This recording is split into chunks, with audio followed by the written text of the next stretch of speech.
That was the line. Margaret's voice, sharp and self-righteous, slicing through the quiet night like the bolt cutters she'd just used on my gate. The clink of the lock hitting the driveway is seared into my memory, as if she had cut more than just steel. She had cut into the one line no HOA president should ever cross. I didn't even breathe. Not right away.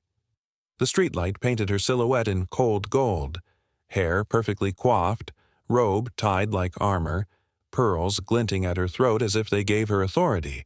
The Jeep loomed just behind her, black paint reflecting the moonlight, government plates tucked beneath the bumper where she hadn't bothered to look. And me?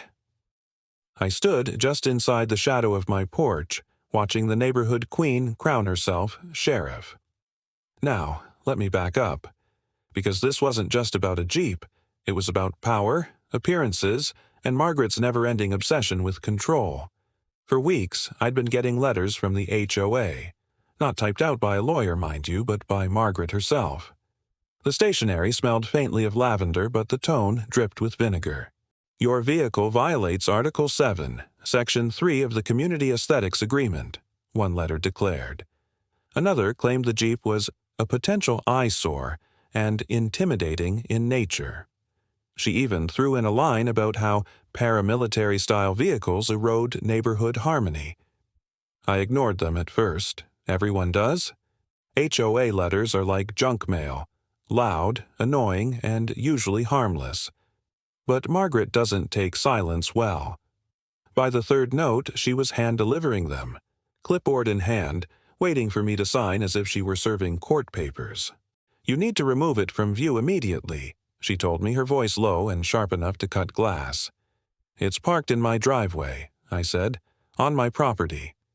She tapped her clipboard like it was a badge. The covenant is clear. No military or utility vehicles are permitted. Funny, I said, nodding toward her husband's oversized RV that hadn't moved in years. I didn't see you citing Article 7 when that was parked in front of your hydrangeas.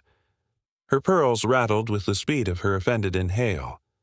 That is different. The board approved it. The board, of course, being Margaret, her best friend Sandra, and a poor retired dentist who looked like he'd rather be anywhere else. So when she escalated from letters to threats, I wasn't surprised, but I didn't expect her to take bolt cutters to my gate.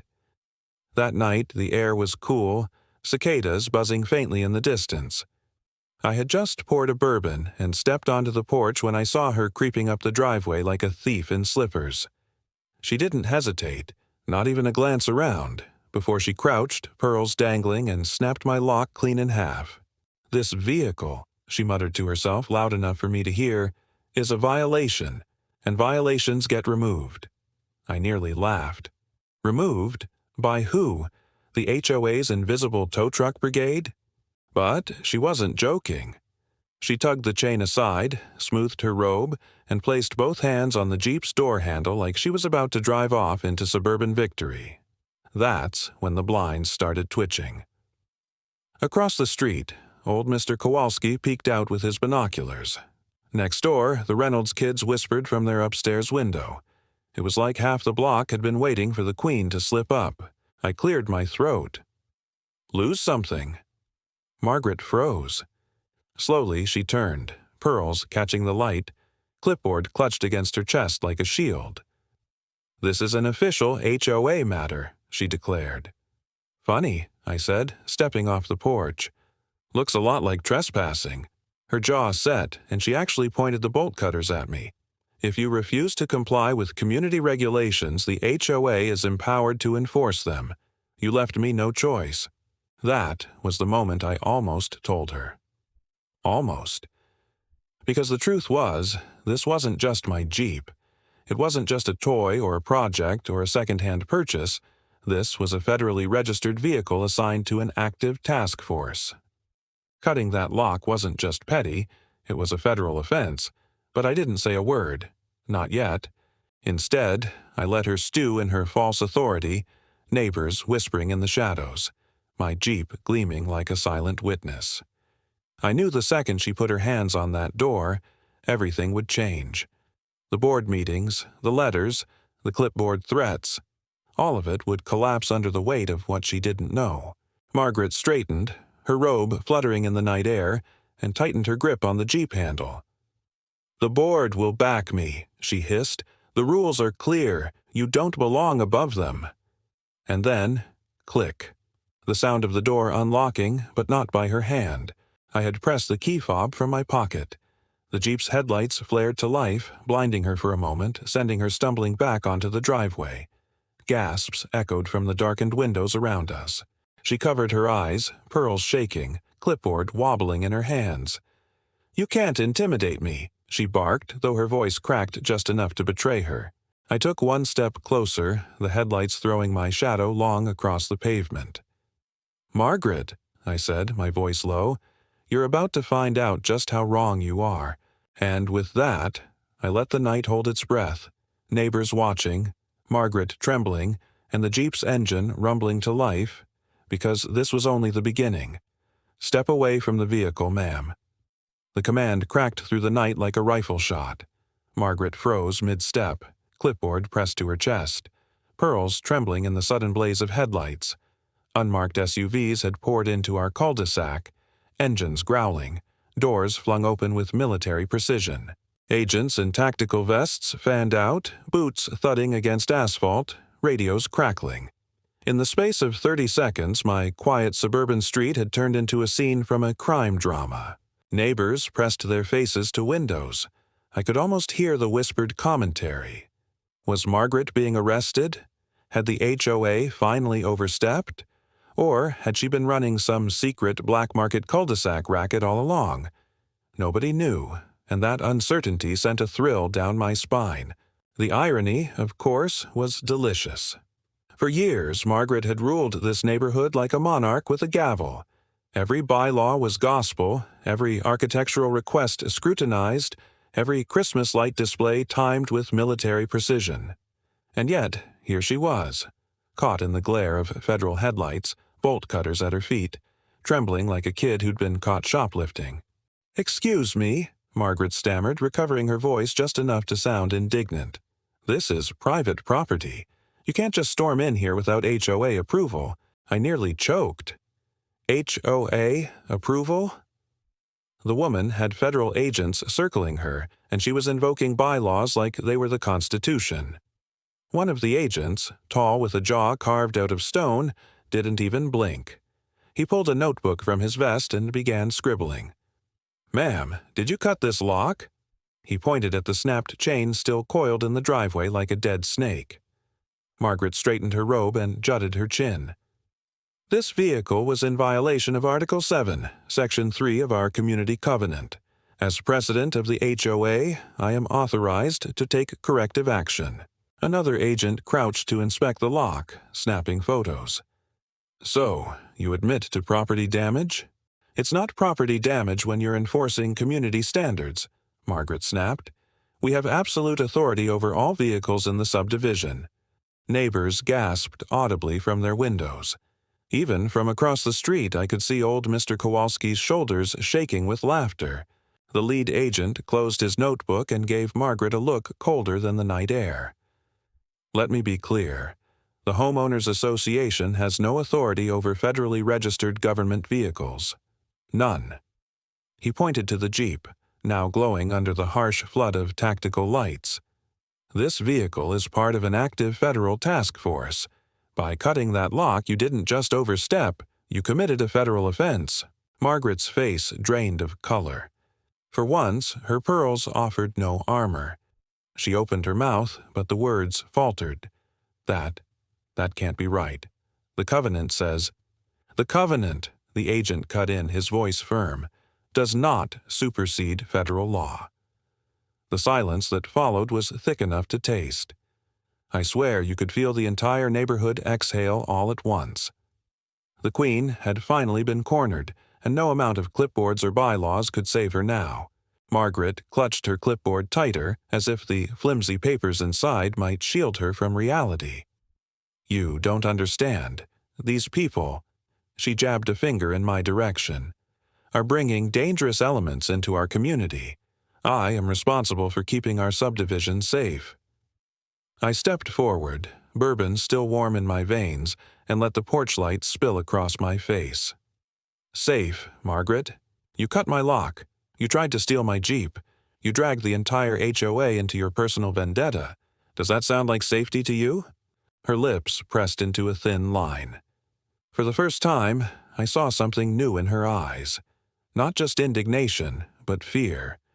The agent closest to her leaned down, lowering his voice so only the front row of eavesdroppers could hear. "Ma'am, we're documenting everything tonight. The lock, the trespass, the attempted seizure. You'll want to consult legal counsel." The word counsel hit harder than any gavel. Margaret's grip on her clipboard slackened, her pearls rattling as her shoulders sagged under the weight of consequences she hadn't anticipated. Sandra, her loyal sidekick and vice president, peeked nervously from her front porch across the street. She looked like she might faint. For years, she'd lived in Margaret's shadow, seconding every motion, approving every fine. Now, with federal agents in the street, she wasn't rushing to her queen's defense. The turning point had arrived. Margaret's empire, built on letters, fines, and intimidation, was crumbling under the weight of bolt cutters and arrogance. Still, she tried one last bluff. "This is harassment," she declared, voice trembling. "You're interfering with the lawful governance of a homeowners association. We have rights." The agent smirked, shaking his head slowly. "Not tonight, ma'am." And just like that, the clipboard slipped from her fingers. It hit the pavement with a hollow thunk, papers scattering into the breeze. But here's the thing about Margaret. Even when cornered, she wasn't done. As the agents gathered evidence and neighbors whispered like they were watching the season finale of a soap opera, she suddenly straightened again. Her eyes found mine, burning with a fury that hadn't dimmed. "This isn't over," she hissed. "You think you've won, but the board will hear of this. Every single one of them, and when they do—" She trailed off, letting the threat dangle in the night air like storm clouds waiting to break. The agents exchanged looks but said nothing. I held her gaze, unflinching. I knew what she was really saying. The federal government might have the law, but she still had the boardroom. And in Margaret's mind, that battlefield was just as powerful. The cul-de-sac was quiet except for the hum of SUV engines, the scent of hot asphalt mingling with fear. Margaret stood trembling, pearls dull under the streetlight while the agents collected every scrap of evidence. The night wasn't finished, and neither was she. Because if there's one thing I've learned about HOA presidents with clipboards and pearls, it's this: they don't surrender. They plot. And Margaret was already plotting her next move.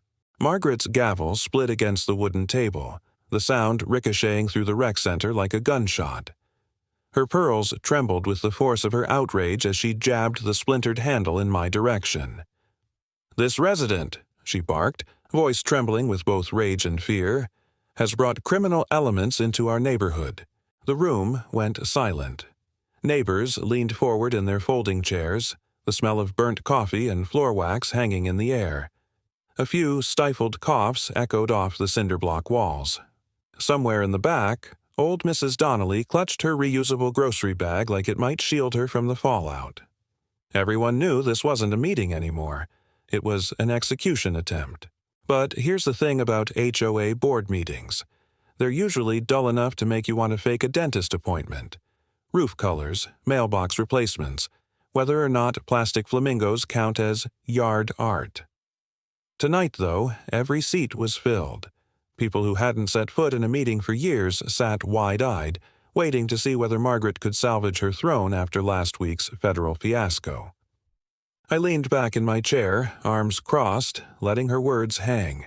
It wasn't my job to interrupt her performance. The woman wanted a stage, and tonight she had one.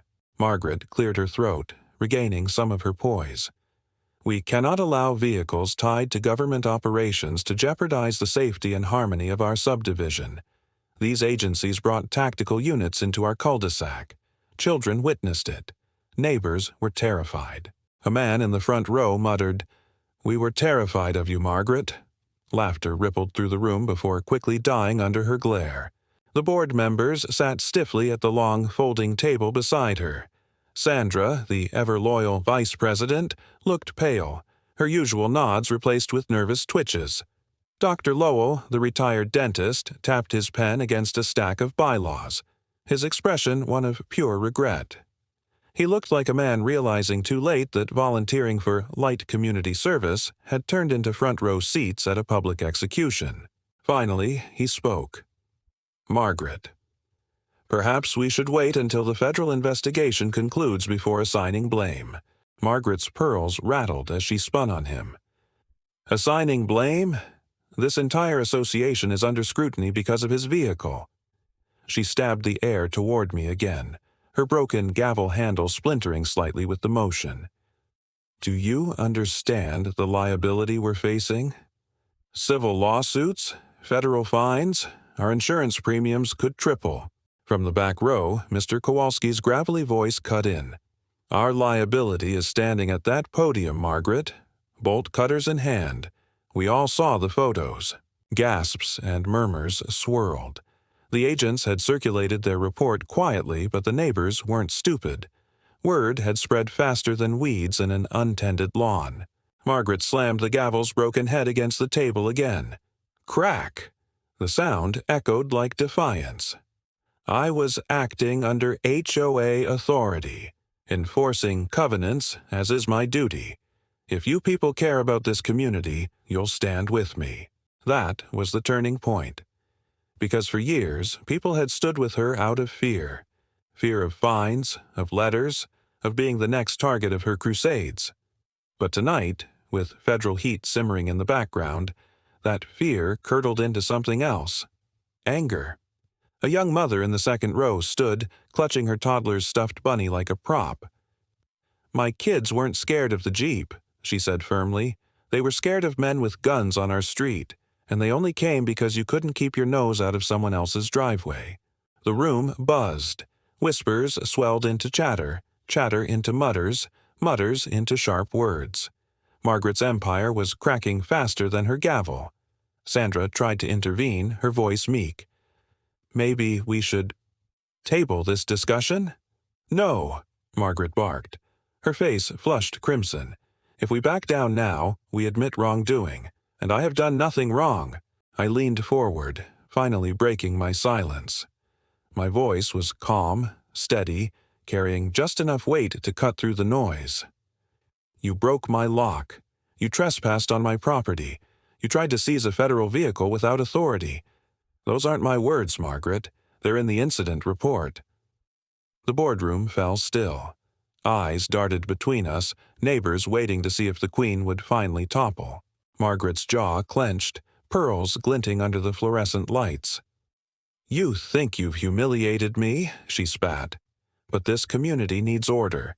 Without me, you'll all drown in chaos. Trash bins left out, lawns overgrown, strangers roaming the streets." Dr. Lowell rubbed his temples. "Margaret, you may have just destroyed the very community you're trying to protect."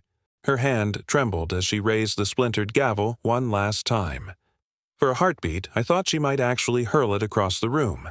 Instead, she brought it down on the table with a hollow thunk.